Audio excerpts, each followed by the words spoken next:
Hey everybody, what's up? Happy Wednesday?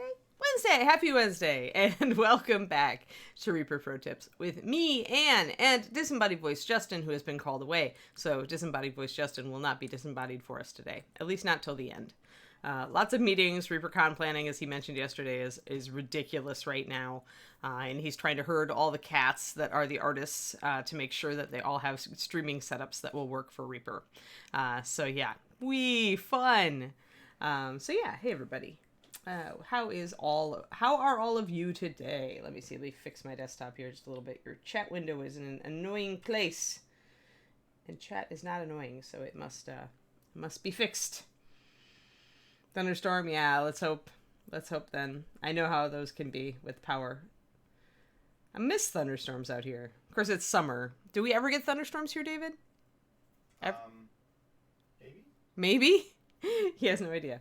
I think there's like once a year, maybe. Once a year, so it's like snow in Texas. Alrighty. Well, good morning, everybody. Glad to see you all. Yeah, we're doing NMM today. I figured I wanted to start on that, as it's going to be interesting. A lot of interesting surfaces, both easy and very difficult to do. Yeah, see, and Texas in the spring is like that, Tister. We get like a thunderstorm a day, like almost every night. You know, when I first moved, I was like wowed because thunderstorms happen in Wisconsin, but they're not that, they're not that frequent. But like, at least not when I was growing up. But yeah, in Texas in the spring, they're very frequent. And then we've been getting a lot of them. Usually when you get rain, you usually get a bit of thunder in Texas, it seems. But yeah, it's like not so much out here. I'll have to go somewhere to get thunderstorms. I miss my rain, actually. I can't wait till we get to like the winter and we get rain out here. David probably thinks I'm crazy. Alrighty. Well, let's get to it. Let's just jump in. I'm sick of cold in August. I guess Canada gets some snow really, really early. I've seen them get it in late August, early September. My Canadian dog friends who are up in the mountains. And that's always kind of crazy. Seeing them post pictures of the first snow of the year, and it's like, the end of August. He'll box one up and send it to me. Well, thank you. Yeah, I wouldn't mind a thunderstorm. Kiri is really happy. She doesn't like thunder, so Kiri is like the happiest dog ever that doesn't have to ever hear a thunderstorm again, right? Yeah, I can see that. I don't know. I don't miss snow. Like, I kind of miss snow. I kind of like it once a year, but then I have it, and then I'm like, oh, I had to deal with cold weather to get here. I don't think I want snow anymore. I'm such a wimp about the cold. Like, I'm horrible about it. Hey, Daffodil, thanks for the resub. Super awesome. Oh, I should line around that, shouldn't I? Yes, well, happily, I have brown liner. I was too lazy to pull out my gray liner today, so we're using brown liner to shade our M&Ms. Which is perfectly passable. Both are near blacks. And the brown liner has the added advantage of having some pigment in it other than black, white, and gray. So as I mentioned yesterday, it will give us a more natural appearance to our NMM and not like a black and white illustration look. So having some other colors snuck into your NMM is good. I'm still using my cloudy gray for a midtone. But here I have a mix of 4 drops of cloudy gray, 2 of tropical blue, which I've decided to use today just because it's my new favorite color. And 2 drops of pure white. So we'll be mixing all these guys up. And I just added 2 drops of water. So everything here has between 6 and 8 drops of paint and 2 drops of water. Which is my starting point, really. Is usually a 3 to 4 to 1, and then I tune it from there, depending on what I'm doing. That's fine, Twisted Oma. The party isn't really getting started yet anyway. And I will get zoomed in a moment on the camera. Don't worry, guys. I'm just mixing up the paint so you guys can see what consistency it's at.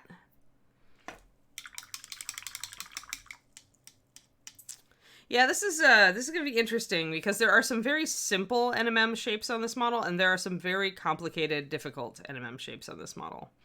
So she is actually a pretty good one to demo kind of the whole variety of things that you can run into. So see that my tropical blue mix definitely has a blue tinge to it. So this will help suggest sky color. I may need to add actually more white to it. We'll see. I'll try to put it over the gray and see how it dries.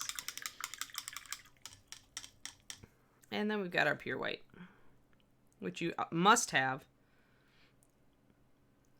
Lately, it's the number one mistake I'm seeing people make on NMM, is you don't go up to the pure white highlight.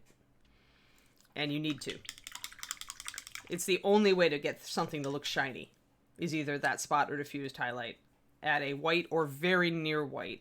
If you're using a colored light source, then you just go you go near white. But if you have a normal daylight light source, white light, for lack of a better term, you go white. You gotta go white. If you don't, your NMM will not look right.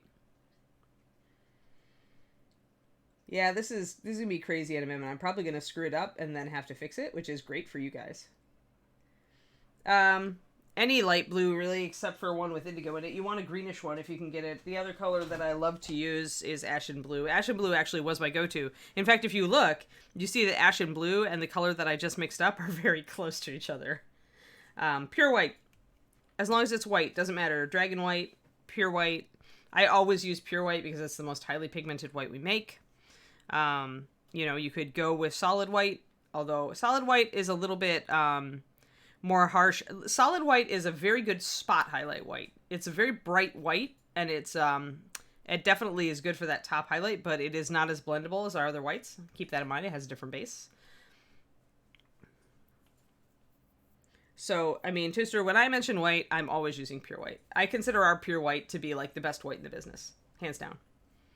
For my uses, anyway. Like, that was, of all the colors in the core of Master Series paint, pure white was the one that I ran through its paces more than any other color to test it and make sure that it could do exactly what I needed it to do, which is to thin down to the point where you'd think the darn stuff wouldn't work and then be able to layer with it smoothly up from a gray.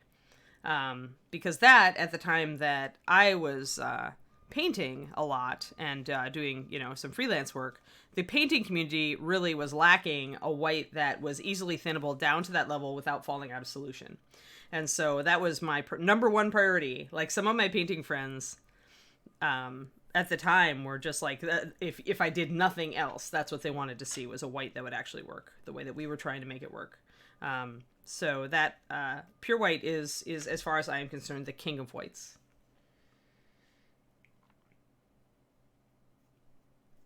Mathophile, use your common sense. Steel reflects the environment, so anything that is not in your environment will fail for tinting steel.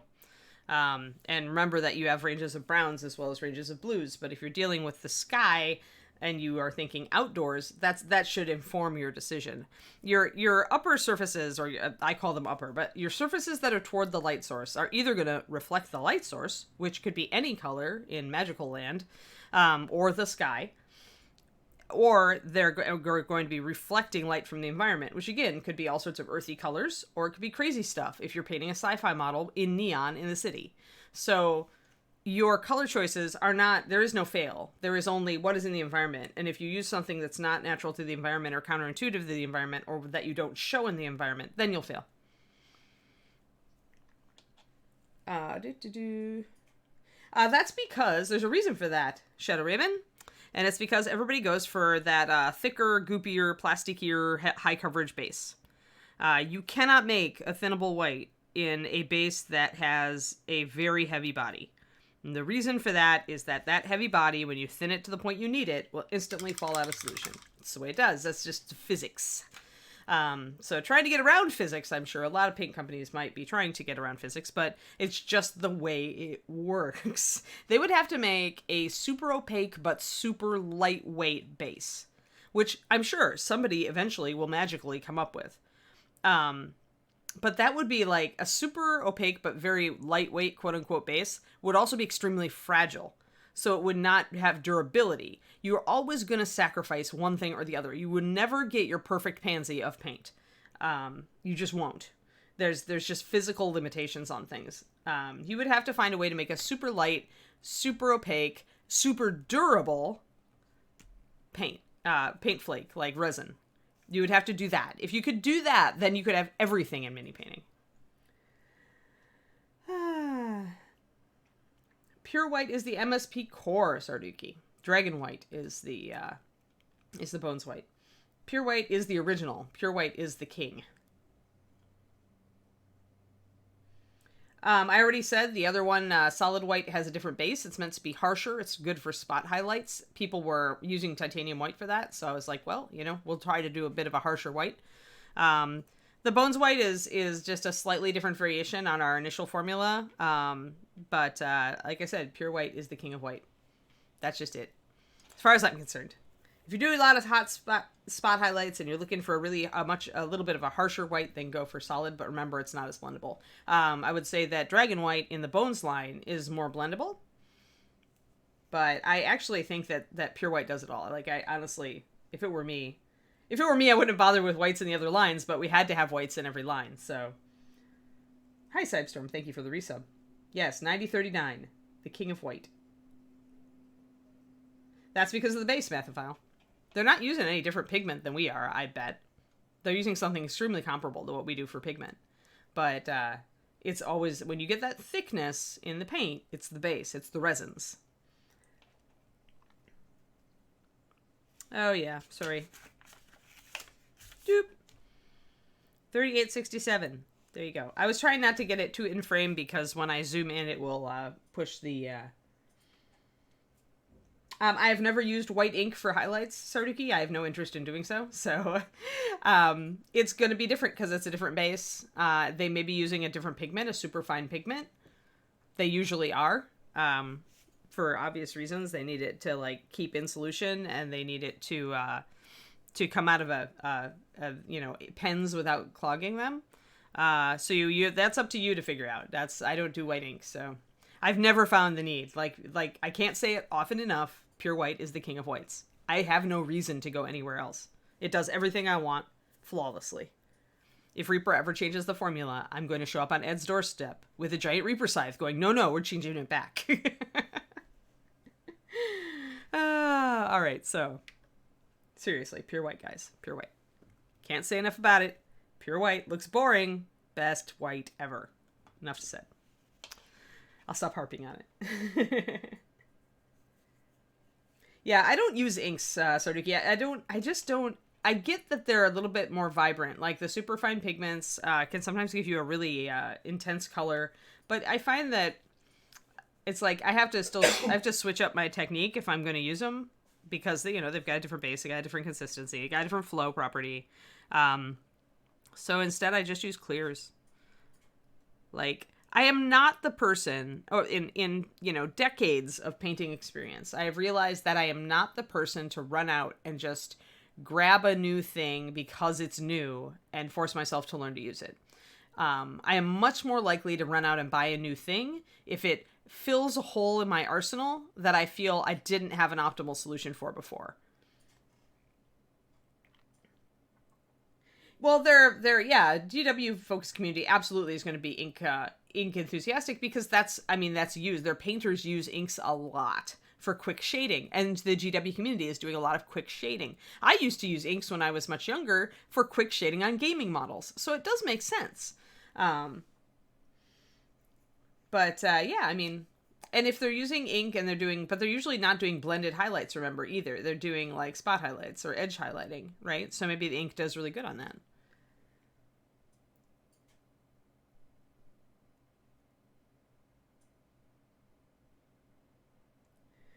Oh boy, I would just mix, if they wanted that, honestly, Inara, I would pretty much take stone gray, mix it with a bit of cloudy gray, and you're done.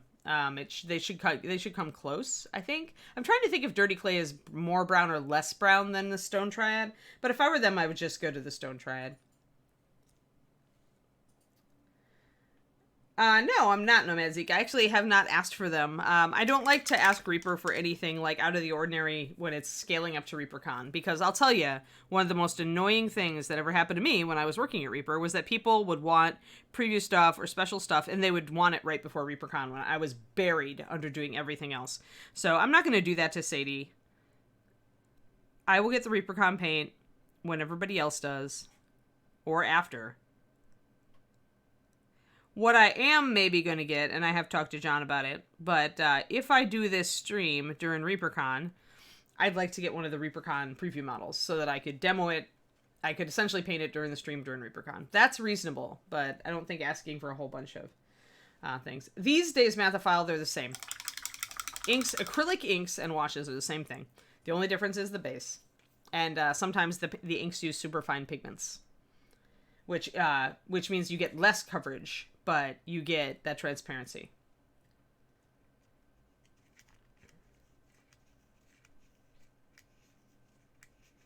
Oh, advanced. Yeah, well, yeah. That's just it. No Zeke. Like I could. I don't know.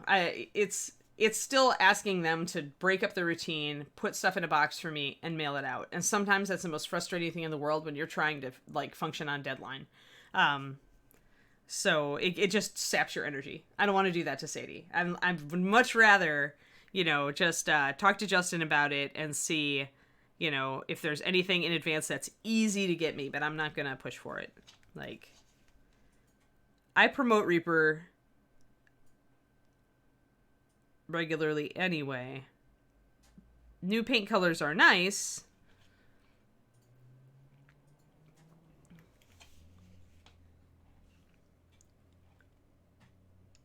But I'm not going to ask for them early.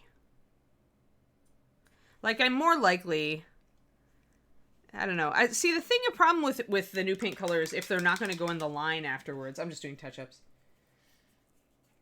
I'd rather use a model Nomad, and I don't know. Like I said, Justin and I have to talk about those stuff. What my target, like what I'm going to even be doing. Will I even be doing this stream during the con? We're not sure yet. There's so much yet to be talked about here. I am going to try to... I just need to line this braid up on her top, guys, because it annoys me that I have not lined it. I don't want to do NMM around it, so I'm going to actually do this edge here real quick.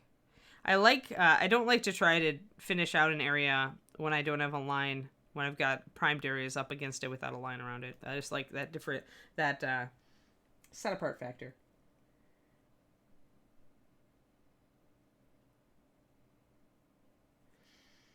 Yeah, I mean, Sadie was talking, yeah, inks and washes make for useful speed shading. Assuming, it's...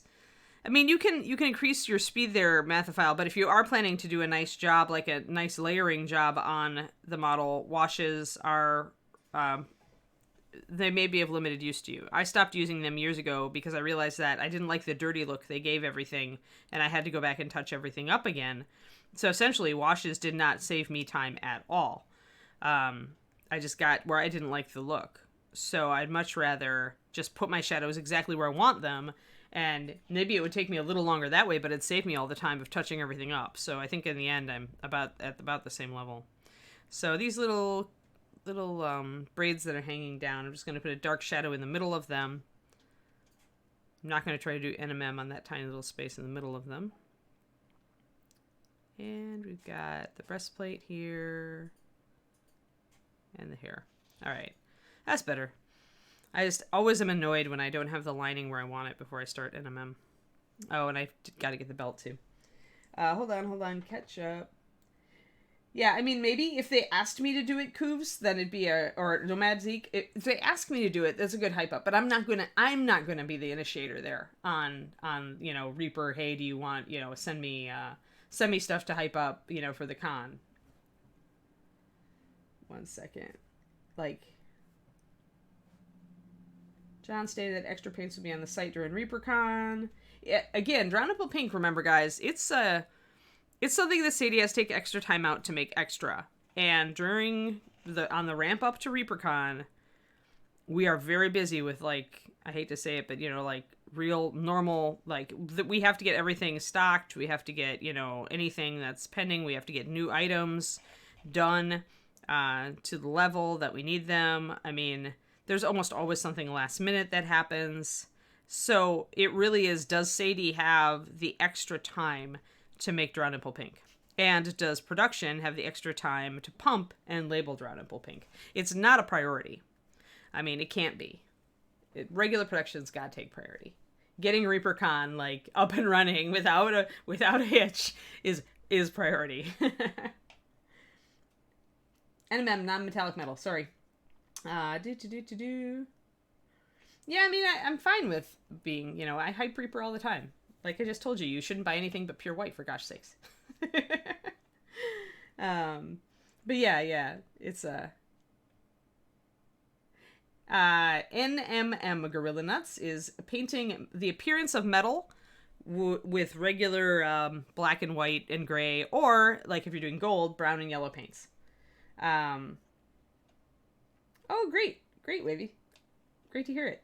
Yeah, so for example, oh no, I'm gonna flash a Games Workshop model. Don't tell anybody, guys. I'm working on this Commissar. I'm painting her gold to, like, you know, she's got gold on her here and there and there. It's painted with browns and yellows and whites. It's not painted, the shiny appearance is just painted on. It's not actually metallic.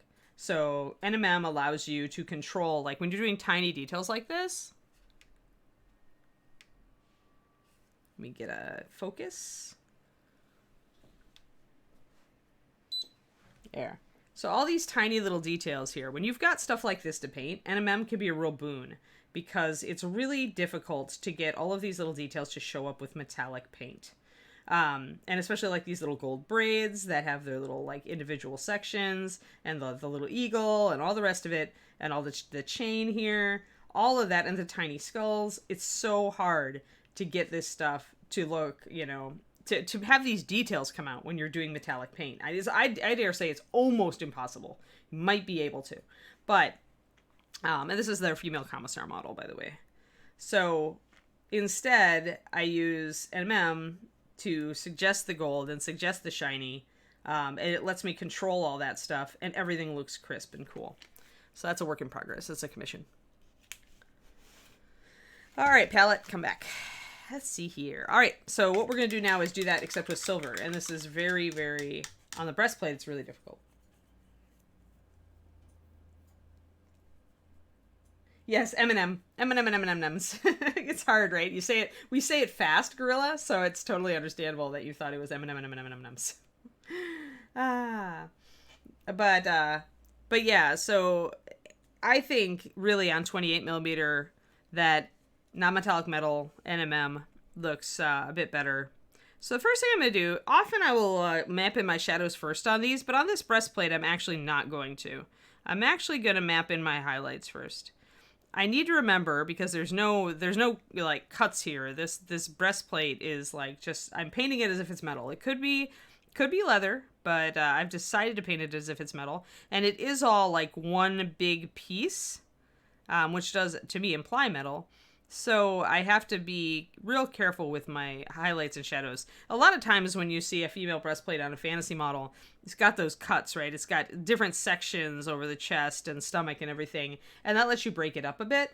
But we don't have that here. And so we really have to think about, you know, how our highlights and shadows are going to happen, because that's what's going to break up our surface. So everything that faces up gets this blue color that I mixed. My colors again. Let me back out. We don't need to be this close anymore. There. So, colors that I'm using for my NMM are brown liner. You could use gray liner also. I usually do use gray liner, but I had brown liner out, so I just decided to use it. Any near black color. You need the metal to go close to black and up to pure white at the same time. That's why it's difficult. And then our medium gray, which is cloudy gray, 9089, which is the gray I always use to start steel. And then we did a mixture of blue, white, and that cloudy gray to give us a more of a sky color. So like the steel reflecting the sky is what you're aiming for. So she's definitely outside on a curb in a city. And I wanted to bring in some blue to that armor. She's going to be very shiny. Not black. Oh yeah, this is black. It's actually ruddy leather, Inara. I wanted something reddish because I wanted to really have it set off. I really wanted it to stand out. So I went with a reddish brown instead of just a neutral brown. Because a lot of this is going to be neutral-ish colors or dark colors. So I wanted actually a more vibrant leather, especially because it comes up by her face too. It comes over here. She has a leather gorget on. So I decided to go with a reddish because I knew that I wasn't using red on any other part of the model.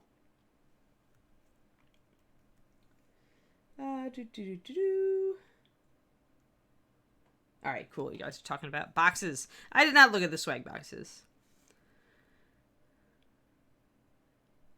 I don't know what it is. It's probably having gone to too many conventions.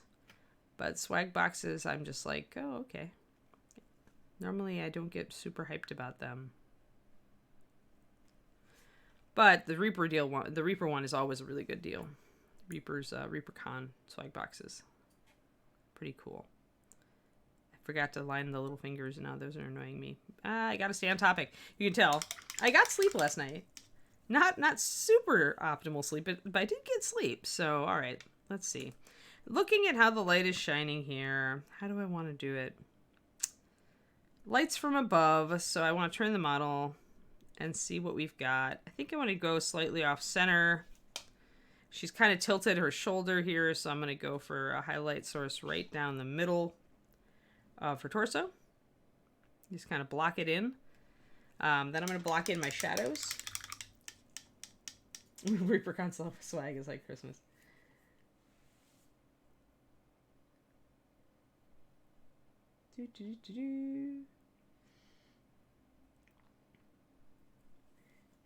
Yeah, I mean, yeah, I mean, we should sell everything, but you never know. All right, I want my brown liner. I'm probably gonna do a mixture of brown liner and the gray to start. I don't so much mind using, if you need a neutral shader for steel, brown liner is not a bad one to pick. Especially if you're going to go with any browns in your earth colors or your base colors at all. It'll give it that little bit of brown, even though it's closer to black than brown. I'm going to mix this like a half and half. I'm going to thin it way down and block in shadows.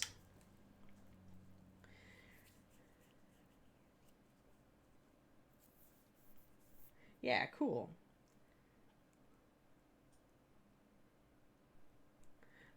If the NMM Silver Dragon, I mean, you really almost have to go really dark on that one, Kariniko. You almost have to go really dark, in my opinion. And so it's a hard call. I would ask why the wing sails weren't also silver. But I don't know, black, dark blue, something like that, probably, if it were me. You could go pale with it, but then it might look, it's just not going to have a lot of contrast unless you put like extra contrast at the edges. It's a hard call. I'm just trying to keep up here. Hey, afternoon, Zambies. The problem with making the wing sails, like, I can see why you wouldn't want to make the wing sails also metallic, because then you just got a dragon that's full of metal. And it's kind of boring, actually, when it's all said and done. But I would opt into doing them just like a contrasting color.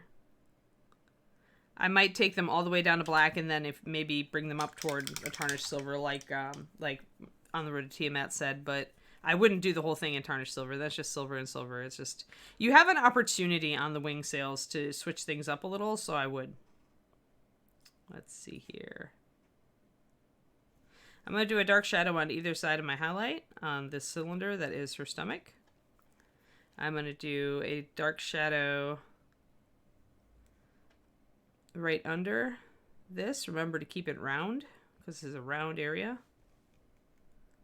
Sadly, this one is interrupted, so I will not be able to do that one very accurately. I'm going to put in a shadow here and make it come down. Shadow there, shadow here. Are you doing NMM, honey, for ReaperCon at all? No. Okay, you need to finish your NMM tutorial so I can recommend it. Yeah, I do. I mentioned this specifically right now because I'm doing a cylinder, and David has a really nice way of breaking down cylinders.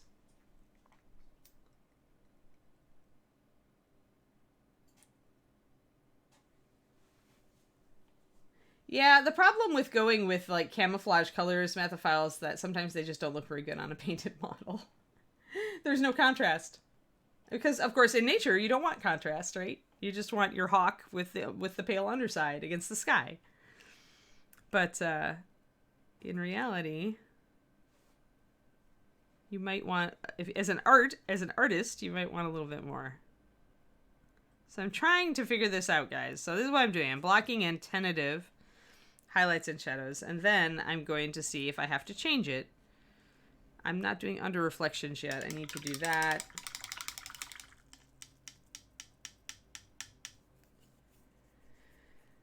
On this model, Turl PLD, on this model, I would almost always go for metal. I think she's got so many tiny details that I think would just get a little bit lost in bones that I think it's worth picking her up in metal. But, you know, if you prefer bones, then yeah, you probably got to wait. She was part of the last bones cast.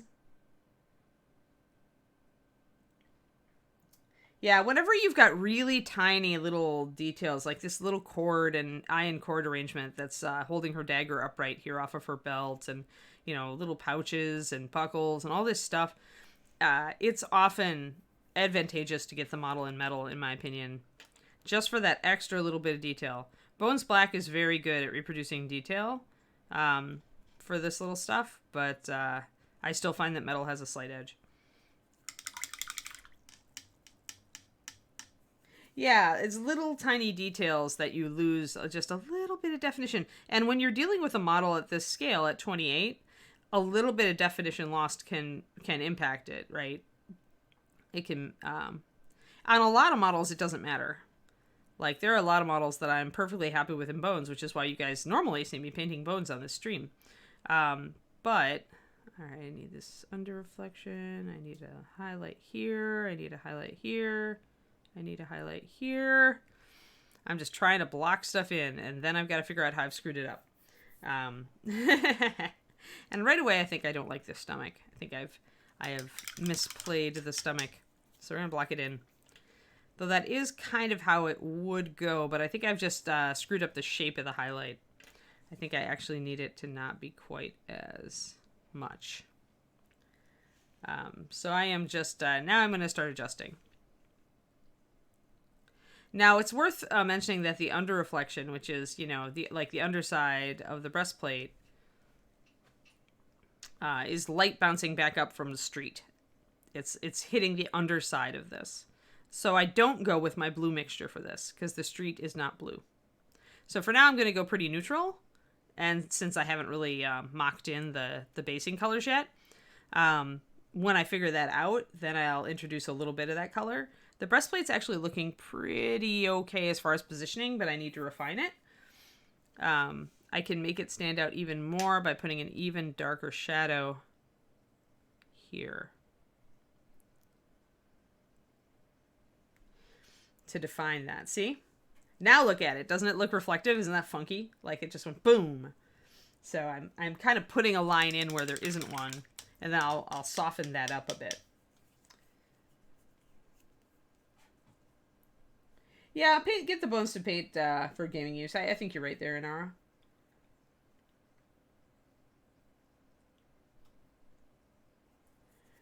Flat gradients contain little information. Yeah, that's why you always, well, with everything, actually, with every surface, ask yourself what shape it is and make sure that your highlight is the appropriate shape. Ah! She's going to just take a dive into the paint, she decided. So when you're doing something a rounded surface, make sure that you have a rounded highlight. I'm going to adjust just a little bit, because I need it to be... Now, how shiny or how much of an edge you put on this shadow is going to determine how shiny the surface looks. So if I kept that sharp edge that I had there, the sharp horizon line that I had a second ago before I fuzzed it out, then we would be more looking at like a chrome, really shiny chrome breastplate. So yeah, Gorilla, have a good one.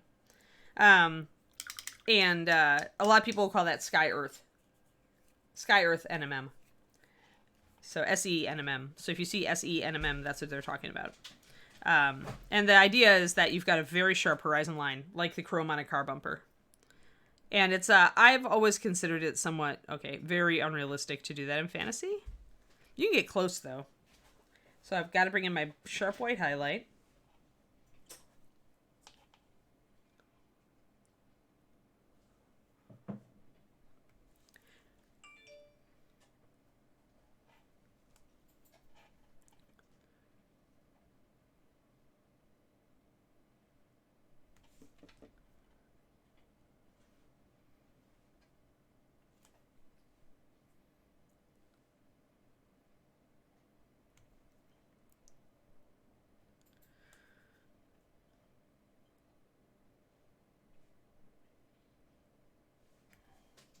trying to essentially thin down and fuzz out this highlight a little bit. If I want it, again, to look like a very shiny breastplate, I will keep it a little bit more like a spot highlight. But I like to do kind of blend it in a little bit first. That's a little better.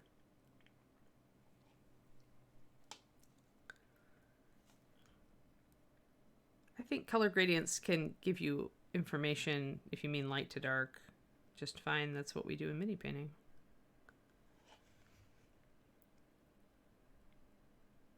But again, it's the shape. We cheat in 28mm models. It's, I mean, we are creating the optical illusion of a full person. So we definitely push things farther than they would be in real life. I am just going through and kind of sharpening up some of this. There we go. If I can get a nice sharp dark line around this belt, it'll help me on this breastplate.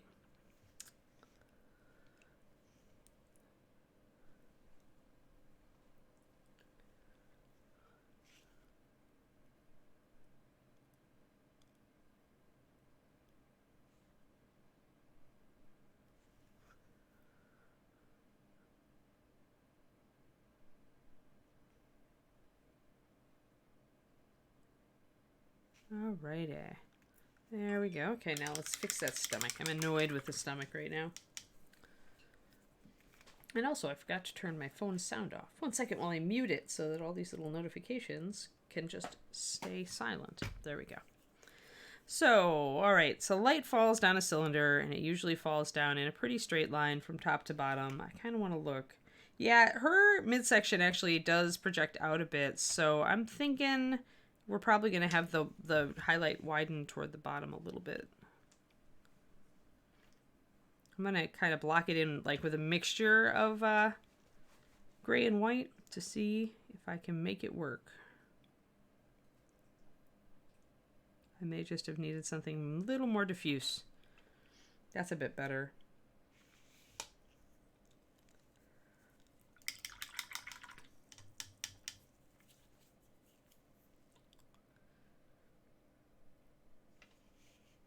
Alrighty.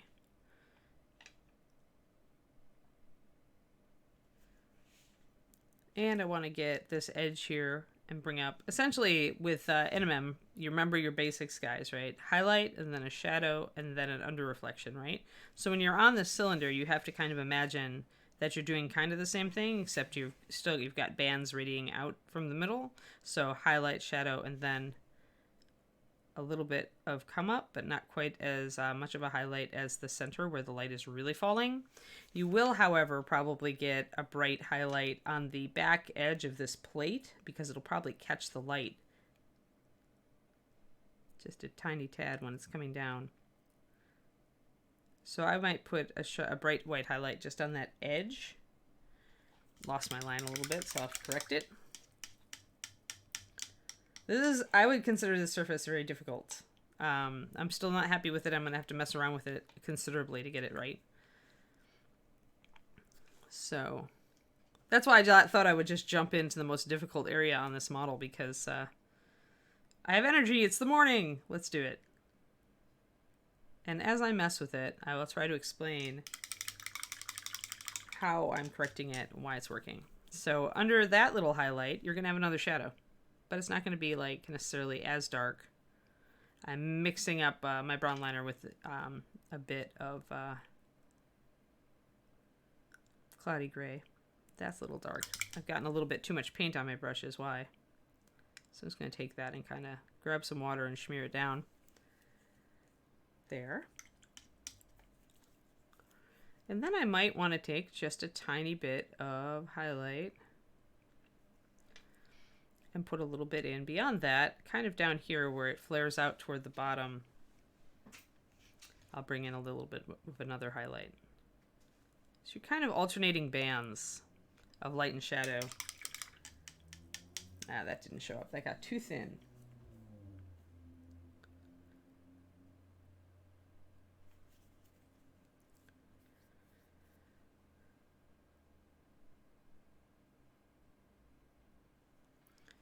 Got to relate that to mini painting, though, Mathophile, if you're going to just, spew information. Essentially, what that references is lining. When you're doing small details, dark edge next to your bright highlight, and that will make the eye better able to perceive the detail. High contrast. Technical terms are only useful if you can relate them to the topic in a functional way.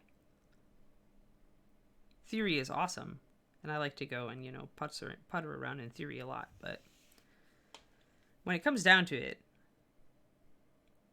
got to take a statement like that and then say, this is just like lining. This is what lining does. Or dark shading, and actually it's, a lot like what that does too. That brings out the shadow and the highlight next to each other, bring out the shape of that piece of gear. We've got another line. Alrighty.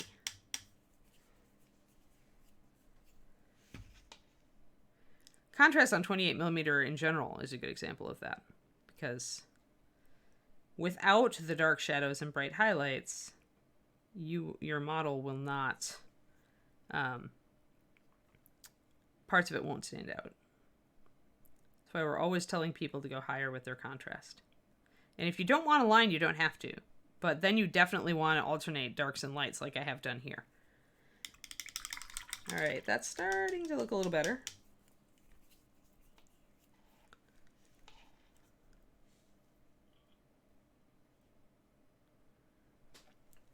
Let's see here. I want to minimize this shadow a little bit, I think. I want to minimize it toward the edge here. Make it a little bit of a tighter shadow, a little less diffused. Don't want to lose that edge highlight.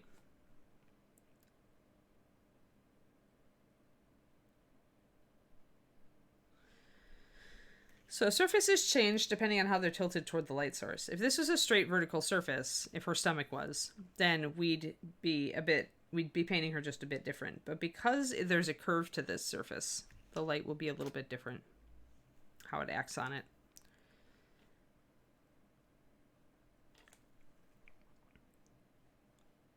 For a very long time, I had to just ask myself, does it look right? Like, before I was able to quantify some of this. And that's not a bad call, because your eye knows how a shiny surface should look. And if it's not looking right, sometimes it will help you to troubleshoot it, to just ask a few questions, or to just try a few things and see if it makes it look better. Kind of go with your gut.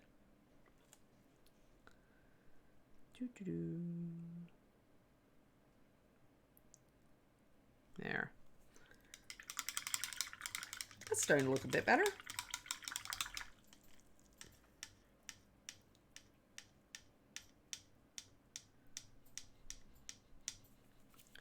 You're placing a highlight right next to a shadow because it creates the illusion of shininess. That's the reason.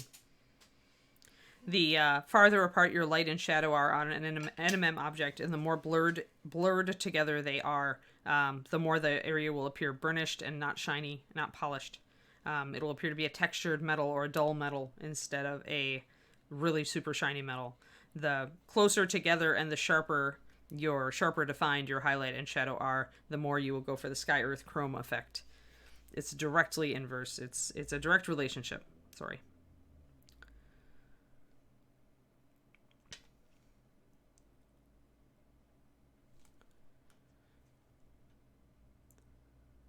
But so it might seem at the base value that perhaps doing sky earth would be easier, right? Because you don't have to blend black to white.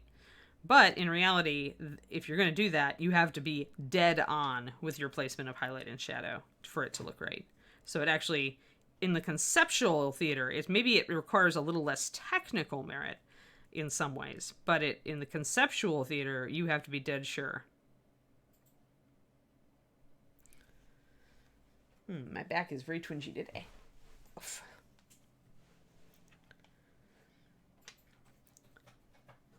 The relationship of highlight to shadow for NMM, as far as compared to quote unquote normal objects, non-shiny, non-reflective. NMM's only job is to make the surface look shiny and reflective. Those are the two qualities of metal that matte paint does not have. And so you have to create that illusion. The only way to do that is by very closely aligning your highlight and shadow and by putting in under reflections. You've got to suggest the bounce light. Let's see here. I think I want brown liner and white. Suggest some brown on the underside. Yeah, you can tell when somebody is trying SENMM and they just don't have a conceptualization of the technique, right? Of how NMM really works, of how reflective objects work. And how they've got to relate their model to the technique. Yeah.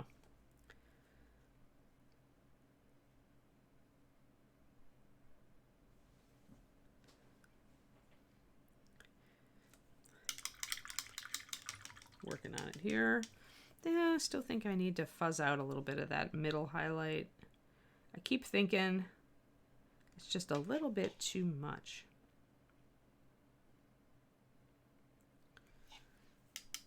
Maybe I want a little shadow right under that tie. Maybe that's why my brain is going, it's not quite right.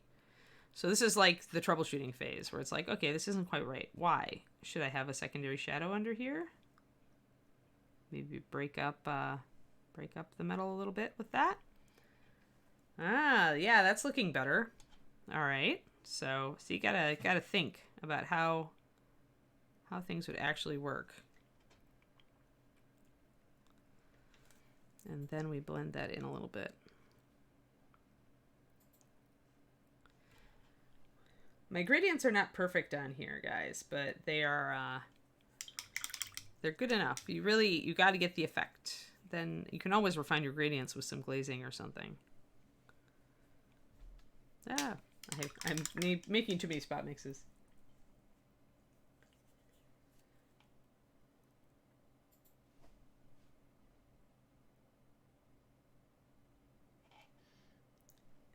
SENMM. I mentioned it earlier, math file. SENMM, Sky Earth non-metallic metal.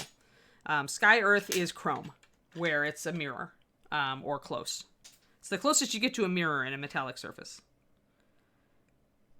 So that's why I believe that it doesn't work. That pure like textbook like chrome SENMM has no place in like a fantasy setting. You'd never get metal that was that perfect and that shiny in the Middle Ages, unless you're talking about something that's fantasy. You know, you always have that loophole where it's magical, so it's like a mirror. But you could do that if you want to. I always think it just looks weird in fantasy. It's very good in sci-fi. I have a couple of models that I think I want to do it on. I am doing a little bit of Sky Earth on my Elven Paladin bust, but not like super mirror chrome. Like it'll reflect the sky and reflect what's under it. But it won't be like mirror. Like I don't want a chrome shoulder plate for my Elven Paladin. Much as she might think it would be snaztastic. It's not what I'm aiming for. Oh, I had too much blue in there. Hello. But yeah, SENMM in action. Just next time you're in traffic, just look at the car bumper ahead of you. Actually, I have a great picture somewhere in my phone of like the perfect SENMM. It's I was behind a Ram truck in Texas, and the reflection was perfect on the little chrome ram's head, so you could even see the clouds on the ram's forehead from the sky. Like it was a perfect mirror reflection, as close as you're going to get to it on a car. It was really cool. I actually grabbed my phone and took a snapshot while we were stopped at a traffic light because it was like a perfect reference for that sort of thing. Just in case I ever wanted to do it. But like, you know, so if you're interested in SE, in Sky Earth, NMM, maybe you've got a cyborg bust or something that you want to paint. There are plenty of really pretty ones. Stare at car bumpers a lot. Yeah, the Ram logo just really picks up. It's great because it has a shape, a regular shape that's really chiseled, so you can really see how it reflects various things. Uh, it's a great one. Good job, Dodge. Good job. You didn't want to be a painting reference, but you ended up being one. Ah. All right, again, I'm going to grab this edge. Oh, no, the pouch got in my way. It fudged my line. I made it blorf.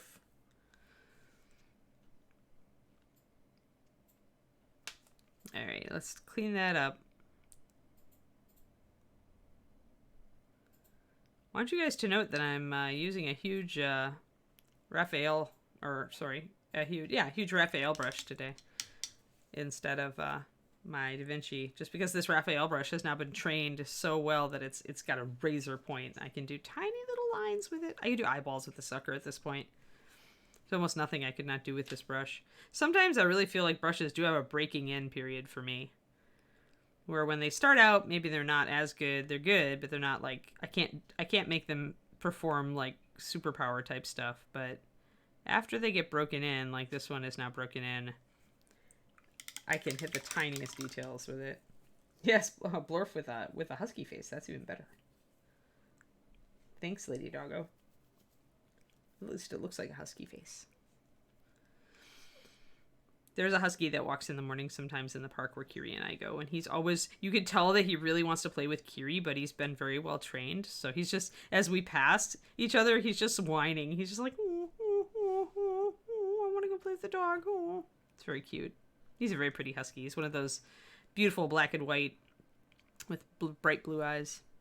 He's a very pretty boy.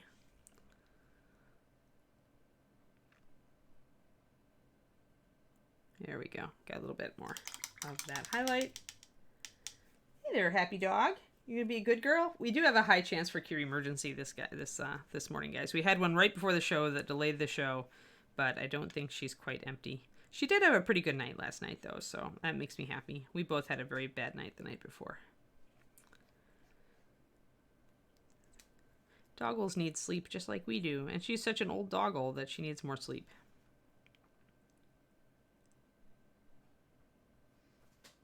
Getting in a secondary highlight in there. Starting to bring it up. We're starting to look. I still am not happy with the stomach. I still really want to muck around a little bit. Maybe I need a second highlight over here.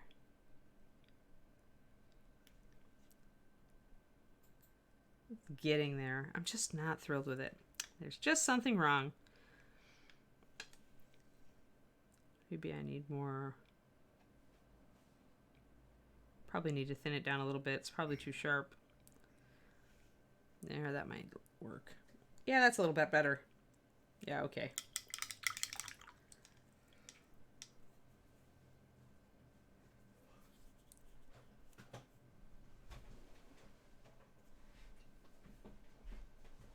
Yeah, Sky Earth, it just means it's chrome versus steel. I mean, because Chrome has the capability of really mirroring something. And I don't want to mess up, since I have the boob really where I want it, I don't want to mess it up to show you. But if this was Sky Earth Mathophile, it would have a very harsh horizon line.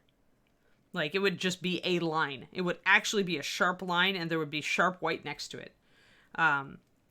So if you were doing Sky Earth, man, there's no other good. It's best on rounded surfaces, in my opinion. It gets a little wonky otherwise. There's really nothing else on here that I'd... Maybe that. So, alright. So, let's see here. Let's pretend that this is facing outward. Got our sky. Got our white. Blend it into it. And then we've got a very harsh horizon. So it would be like dark, but would also suggest as it went down the environment.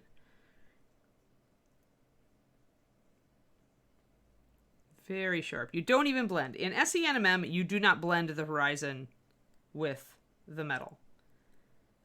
You just go sharp. And I guess I'll grab some, hold on while I grab a color that might work for a blender to show some earth color. And usually you're going to have like kind of a brown blending from that shadow. You're going to blend down toward a brown color, brownish. Because the SE NMM metal is reflective enough to actually have real colors in it, the real environment colors in it. Just going to blend that up to that. So you've got a sharp point where they meet. Let me see if I can get this to work. This is not a great surface for it. There just isn't a really good surface for it on this model, but other than the breastplate that I've already done and don't want to screw up. Let's get a little bit more brown. So kind of like that, and I want to bring it up. You still want to bring it up to an under reflection. Trying to do this super fast. You have to have a spot highlight because it's so shiny. You will absolutely have a spot highlight. So there is a definite spot where the light will hit and travel down, and you will have a bright reflection opposite.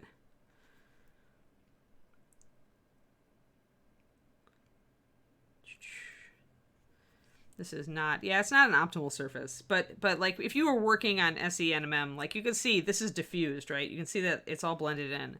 Here you've got to have a bright horizon and shadow. There's more I would need to do to make this look right, but that is how your highlight shadow setup would be if you were doing SE. We're not though, so we're gonna like paint over that because it offends me. But it's like it really is almost a mirror. You have to think of it like that. You have to think of it like a carbon. It's trying to do chrome or close to it in paint. It can look pretty funky, but I think it really is better for science fiction in my opinion. I like it better on a sci-fi model. Some people don't agree with me. It really depends. David didn't you do close to SE on your Desert Wanderer? Like no, just straight up. For some reason, he always, I think of him as close in some ways. He's got, like, a lot of beaten metal. Oh, he does have a lot of beaten metal, you're right.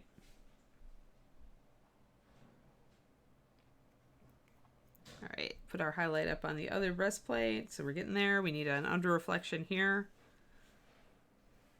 I mean, he has a lot of angles, so...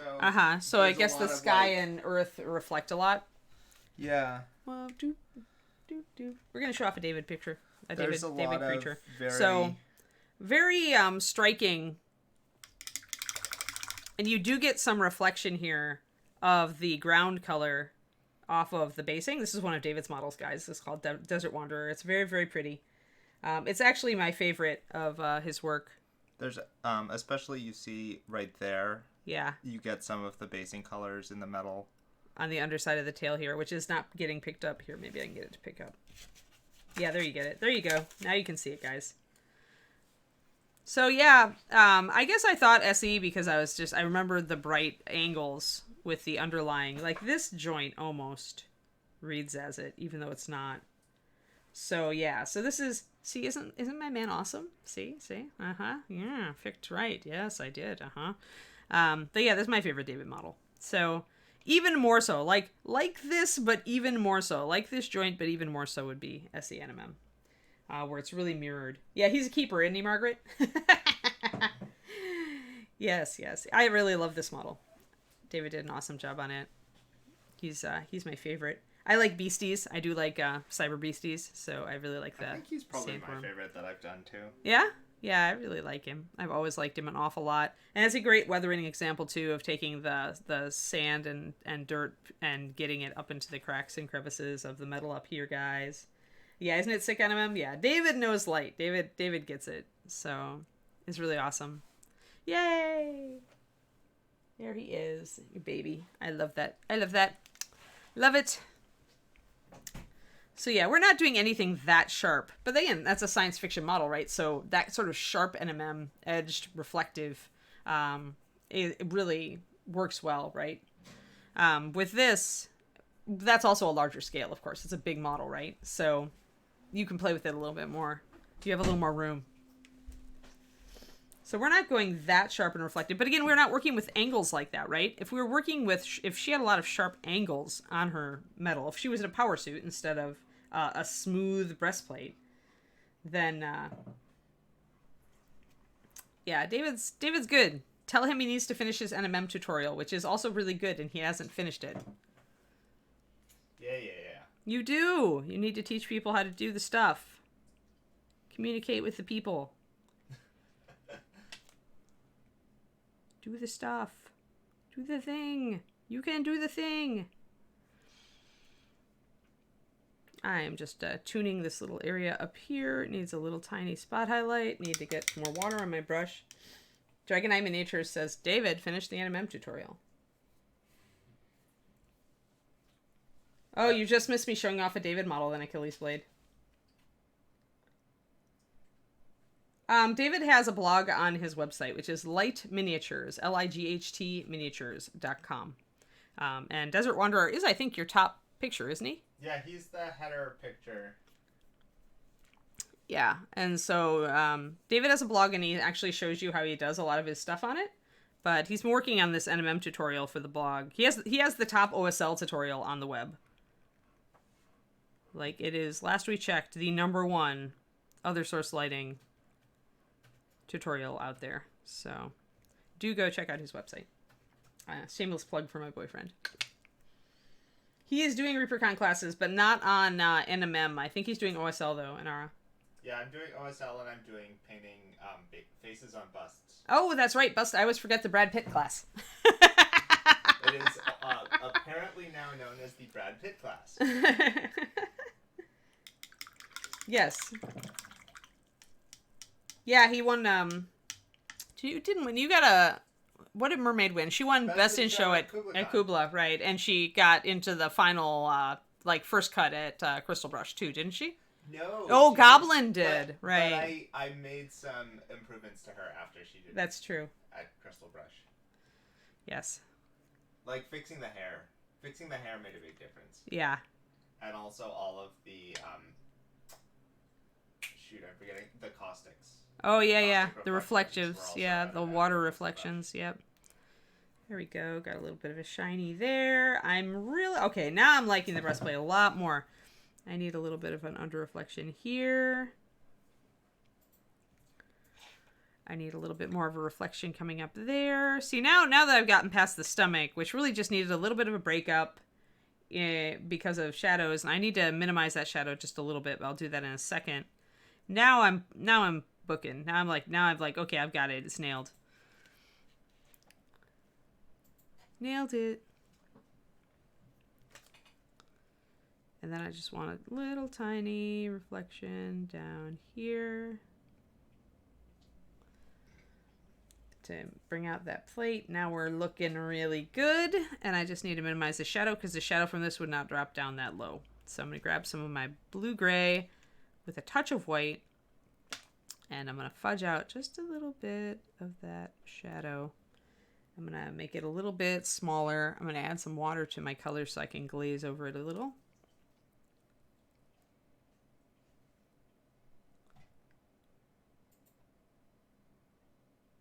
Sometimes, as you can see, it is the smallest adjustments that tune your NMM to be better. So now we have a very shiny breastplate. I am quite happy with that.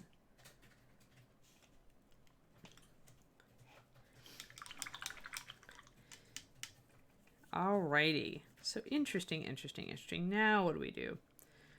These shoulder pads are very silly. They will need a sharp edge highlight. These are interesting because you've got a surface here that is only going to get bounce light, like this underside here, really. Although I was trying to use it as a SENMM, but it's really only going to get bounce light. And the angle is such that you get a highlight. It's very odd. So like your bounce light is going to be pretty strong coming off of probably a rough highlight around there. This is going to be another interesting trying to do NMM on surface. This backside is definitely going to get a sharp highlight though. I'm going to put in a line there. I always like to line around my surfaces. So maybe... There we go.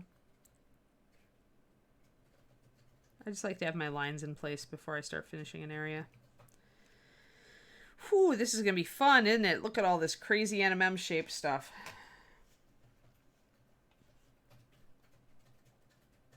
Oh, you like the NMM PDF? Awesome. On the Patreon? Good. Good. It's a difficult subject sometimes. You try to make it as simplified as you can.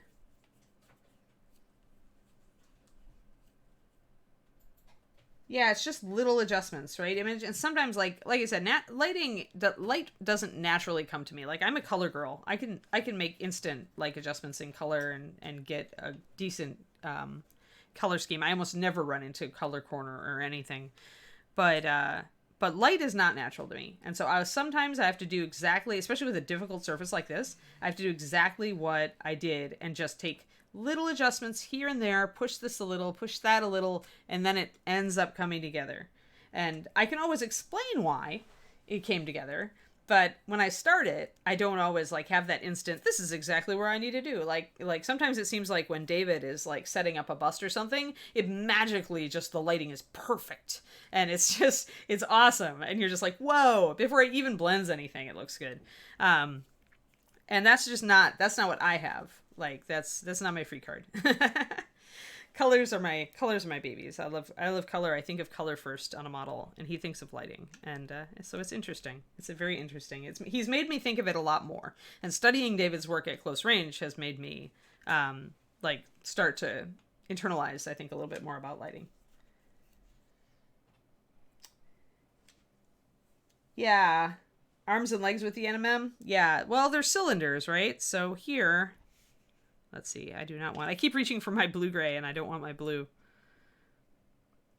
I want my regular cloudy. Ah! And I'm going to paint myself, apparently. It really is that sort of morning. I think I'm having another week of Mondays, guys. Help. Help. I'm going to, like, throw some paint water on myself so that my Reaper shirt does not get giant gray streaks on it. So a cylinder is going to have a sharp highlight down the middle. My mistake up here was in treating this like a cylinder, but it actually had a flatter area at the front, so it wasn't a straight cylinder. So then the first thing you're going to do is figure out where your light source is and drop a light. Now, this knee projects outward a bit, and the whole leg is going back a little, so you wouldn't take your highlight necessarily all the way to the top. Instead, it would just kind of come in a little bit, and it would diffuse. Oh yeah, good luck, Twistedoma. Remember, I'm streaming later, Twistedoma, if you have time. I'm going to do an afternoon stream again on my normal channel. Maybe we'll do painting today. Oh, Kiri dog, tell me you're just stretching and not going to disrupt the stream. Hi, you want pets? Kiri. Kiri. She's like, I don't know. Maybe I don't want to be stuck in here with you guys.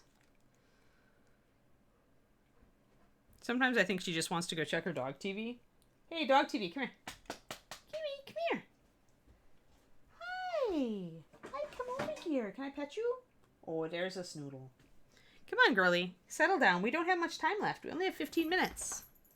You can hold out for 15 minutes. But see, just adding that one straight highlight down the front of the leg has already made this area look more shiny. Can you settle down here? Boy's a good girl. Who's gonna settle? Oh, Flop. Good girl. Good girl, Kiri. I'm gonna put a little more water in my white. So yeah, cylinders, you're doing a succession of bars. You're kind of doing what I did up there on the abdomen, except tighter in a smaller area.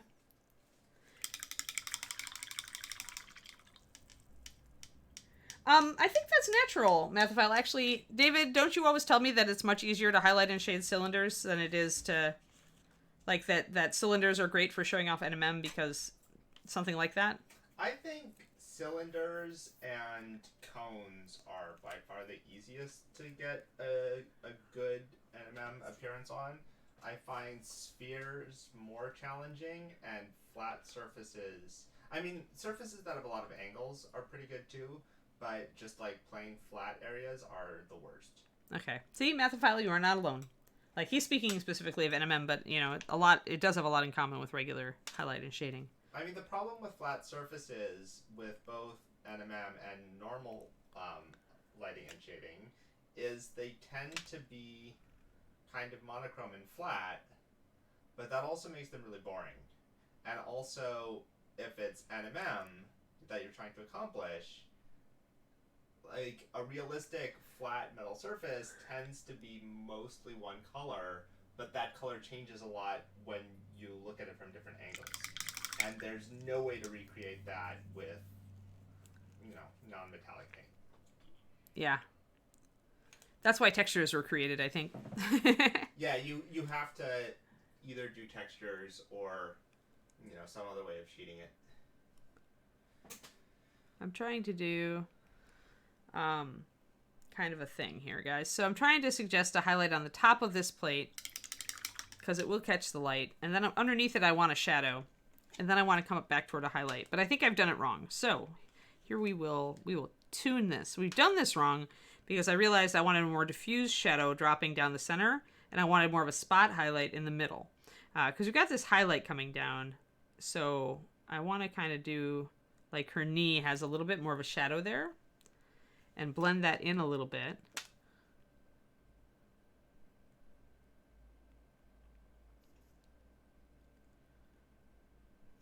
And blend it on the other side. Just trying to kind of make this a little bit more blendy. A little bit. Fuzz it in. As I say, fuzz it in. Make a visual fuzz. And blend it. So there we go. So that's much better. David has this habit of actually making sense Mathophile. I'm not quite sure, how it works.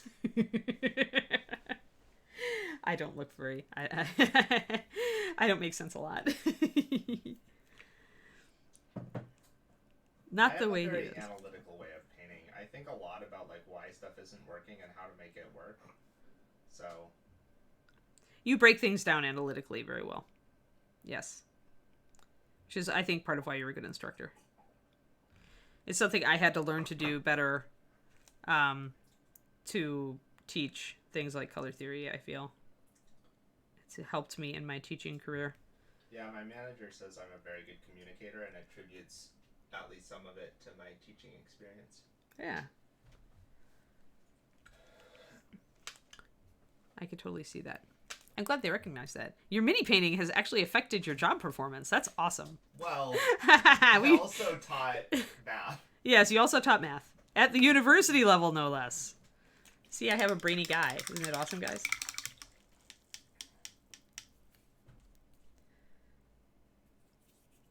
Yeah, Trash, we already leaked what I'm going to teach, which is painting faces of busts. The Brad Pitt class. The Brad Pitt class. That's what I'm calling it. AKA the Brad Pitt class. And OSL. So that's two different classes I'll be teaching. And Anne, what are you teaching? I'm actually teaching what is kind of a variation on my old brushstrokes class, which I only think I taught for one ReaperCon and one Gen Con. But I've always liked to break down the exact mechanics of how to get effects with paint. And that's usually a combination of paint consistency and brushstroke. So the deceptively simple name of the class is Thinning MSP Paints. And that is mostly what we're going to do. We're going to actually break down into precise ratios a number of MSP paints and show what can be done with them at each stage. So essentially it's a very mechanical class, but it will give you a basic understanding. I hope you all walk out with a basic understanding of, at a 2-to-1 ratio, I can do this with pure white. At a 4-to-1 ratio, I can do this. At a 1-to-4 ratio, I can do this. That kind of thing is what I'm aiming to do. I get the most, I think that's the biggest, internalization of that sort of thing is the biggest bar to people being able to paint anything they want, any way they want. So that is what the Brad Pitt class is, painting faces on busts, Coobs. But the bust that he chose is like Brad Pitt as Achilles. So I've been calling it the Brad Pitt class. But I love it, so it's all good.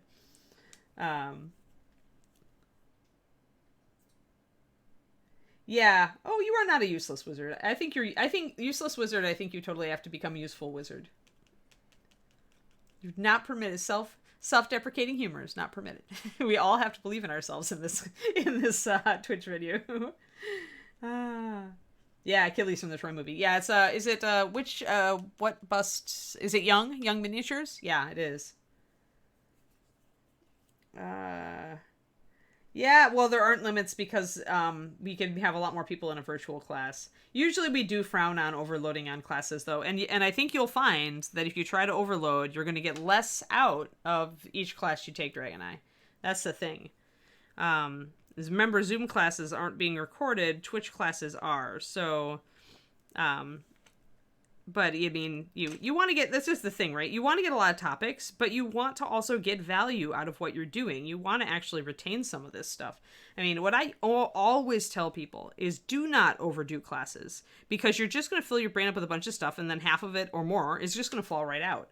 The best thing you can do is take one class a day earlier in the day for you, whatever earlier in the day means for you, and then spend an hour or two after the class practicing what you learned in class. And then, take a break, and you will have an example mini that you painted right after the class, so you're much more likely to retain the particulars, even better than if you took copious notes, in addition to, even better if you took copious notes in addition to doing your practice session after the class. Yeah, because no matter how good your brain is, if you totally, binge on classes in the course of a day and take 3 or 4 classes, there's one class that's going to stick out and you're going to lose a lot of the rest of it.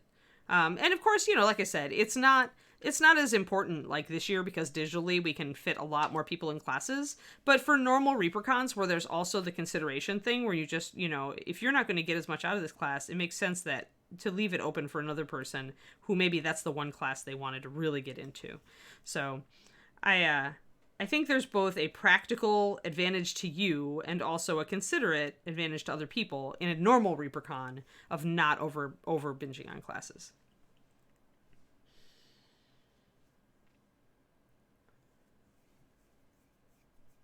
I think that if you're going to practice mechanics on a bigger model that you want to improve for 28mm, you should pick something like the Frost Giant Queen Mathophile. So, she is, she's much bigger because she's a giant. But, she gives you big, broad folds. The only thing that I think that you can really learn on a bigger model that applies directly to smaller models is blending, is layering and glazing. So sometimes it's easier to practice that on a bigger surface. But you don't even need this big of a surface. It's sometimes better to practice just on a big flowy cape, like Bobby Jackson's Templar models. The thing is that when you get up to a certain point of bigness, what you get out of moving really big is that you can do textures much better than you can at 28. So then you're moving into a whole different realm of painting with what you can do. You can fit a lot more detail onto a large model. So if you're trying to improve at 28, mostly paint at 28 and try to find, if you're trying to specifically be better at blending, try to find models that have bigger areas, a big cape, or some of Bobby Jackson's early Templars have big, broad, breastplates. Some of the orcs have big surfaces to practice NMM and stuff on. Try not to practice NMM on a model like this where it's so many difficult surfaces and you've got to be really precise and small. It also depends, Mathophile, on what you're trying to build. Look at your mechanical toolbox and ask yourself, am I trying to build brush control? If you're still trying to build brush control, do smaller models. Unless you're very terrible at brush control, then go big and then scale back. But I don't think you are terrible at brush control. I've seen your work. So I think it benefits from taking an honest look at your mechanical toolbox and your conceptual toolbox, asking yourself what you're weak at and what you're strong at right now, and then setting out to concentrate on your strengths in some models and to learn something new or refine a skill that you need to bolster up in other models.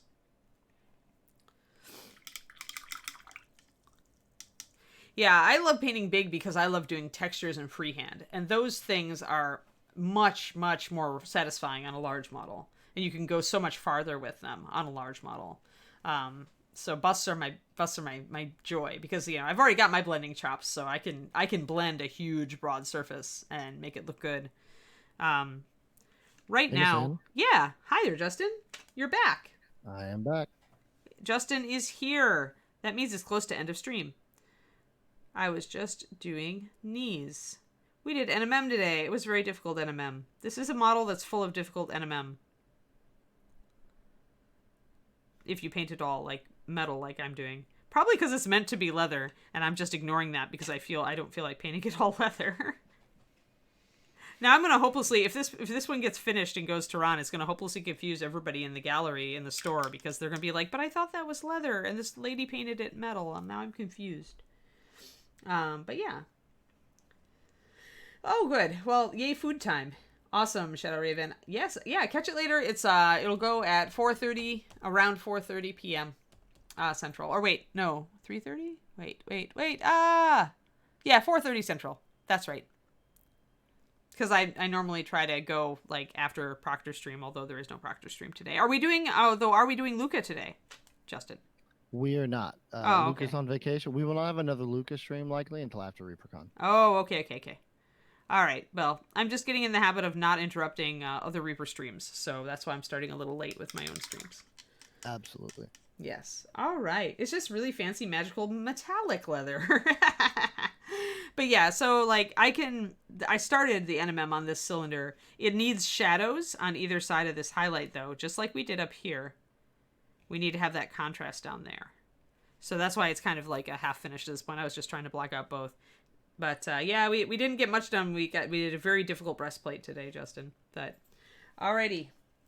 It looks great though. Thank you. Yeah, I like her a lot. I'm glad I'm taking my time on this model because she is a really nice model, and I'm glad I went metallic and NMM on her instead of different leather because I think she's going to look super flashy and showy and shiny, and that's what she would like to be. So it should be good. It should be fun. All right, peoples. We are at the end of the stream. Thankfully, Kiri did not blow up a second time. This is great. I hope you all had a great day. And who do we have for rating, Justin? Let me see here.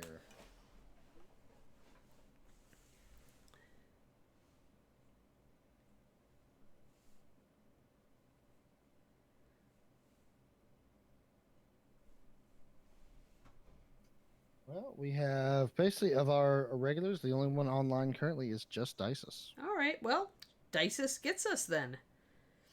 That sounds fine. Yes, so I'll see you guys, some of you guys, if you have time, drop into my stream later on twitch.tv/paintingbig. Another reminder, my Patreon is patreon.com/paintingbig, and I just put up my email coaching tier, and I have a couple of slots left on that, so if you want a month or two of coaching to help get yourself to the next level, then consider me. Otherwise, there's plenty of other awesome content on there as well. Alrighty. Thanks, guys. Hey, we're on hump day. We're over hump day. Everybody have a great day. Bye. Thank you guys very much. Have a great rest of your day. Keep being awesome. Spread the Reaper love. And tell Dices we said hi. I'm sorry I was not here to banter with you guys today, but it looks like you had fun. So thank you very much for stopping by. We'll see you tomorrow.